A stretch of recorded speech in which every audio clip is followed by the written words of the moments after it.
ان اللہ مولا الذین آمنوا وان الکافرین لا مولا لہم. آپ کے دشمنوں کے سارے مولا بنے ہوئے ہیں. بڑی بڑی دنیا کی عظیم سلطنتیں ان کی پشت پناہی کر رہی ہیں. اب یہ معاملہ ایک ملک کے ملا تک محدود نہیں رہا بلکہ عظیم سیاسی طاقتوں تک جا پہنچا ہے. اور خدا کہتا ہے ان کا کوئی مولا نہیں. اور وہ جن کا کوئی مولا نہیں ہے ان کے متعلق فرماتا ہے اللہ ان کا مولا ہے. اس میں دو پیغامات ہیں. ایک یہ کہ باوجود اس کے کہ دنیا تمہیں ہر طرف سے چھوڑ دے اور دھتکار دے، نہ تمہارے دائیں بازو پر کوئی حمایتی کھڑا ہو نہ تمہارے بائیں بازو پر کوئی حمایتی کھڑا ہو، لیکن ایک لمحہ کے لیے بھی خیال نہ کرنا کہ تم اکیلے ہو. کائنات کا خدا جو ساری قوتوں کو سرچشمہ اور مالک ہے وہ تمہارے ساتھ ہے. اس مضمون کو کبھی تم نے نہیں بھولا. اور دوسری طرف یہ بھی خیال کرنا کہ جن کے متعلق تم سمجھ رہے ہو کہ آج ان کے دائیں پر بھی ایک مضبوط طاقت کھڑی ہے اور ان کے بائیں پر بھی ایک مضبوط طاقت کھڑی ہے، ہم تمہیں بتاتے ہیں کہ یہ بے وفا طاقتیں ہیں. ایسے حالات پیدا ہوں گے اور خدا ایسے حالات پیدا کر دے گا کہ وہ ان کے کسی کام نہیں آئیں گے.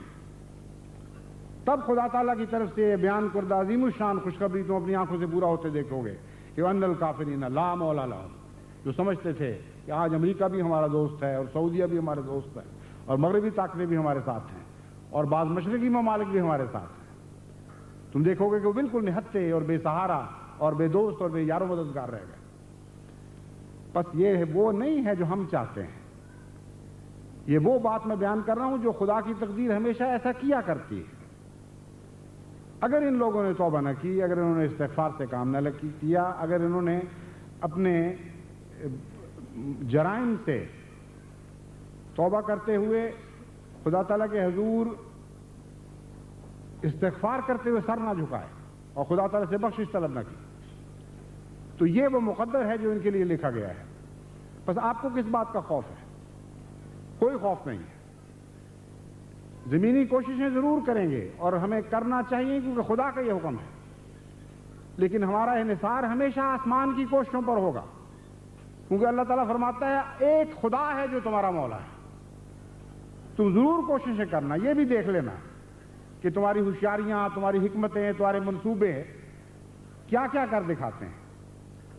جب ہر طرف سے تم کوشش کر کے تھک چکے ہوگے تب تمہیں خدا بتائے گا کہ تمہاری طاقت کا سرچشمہ یہ دنیا کی طاقتیں نہیں بلکہ میں تھا اور ہمیشہ سے میں ہوں اور میں کبھی تمہیں نہتا نہیں چھوڑوں گا. اس لیے آپ جیتی ہوئی قوم ہیں. آپ کو کسی پہلو سے مغلوب اور مفتوح ہونے کے تصور کو قبول نہیں کرنا چاہیے، دھتکار دینا چاہیے اس وہم کو. اپنے سر بلند کر کے پھریں. ایک معمولی بادشاہ کی حمایت کسی کو حاصل ہو جاتی ہے تو دیکھا نہیں ہوتا اس کا سر کتنا بلند ہو جاتا ہے تکبر سے. 4 پیسے مولوی کو مل جائیں تو وہ موٹریں لے کے پھرتا ہے، سمجھتا ہے کہ میں نے ساری دنیا کے اوپر قبضہ کر لیا.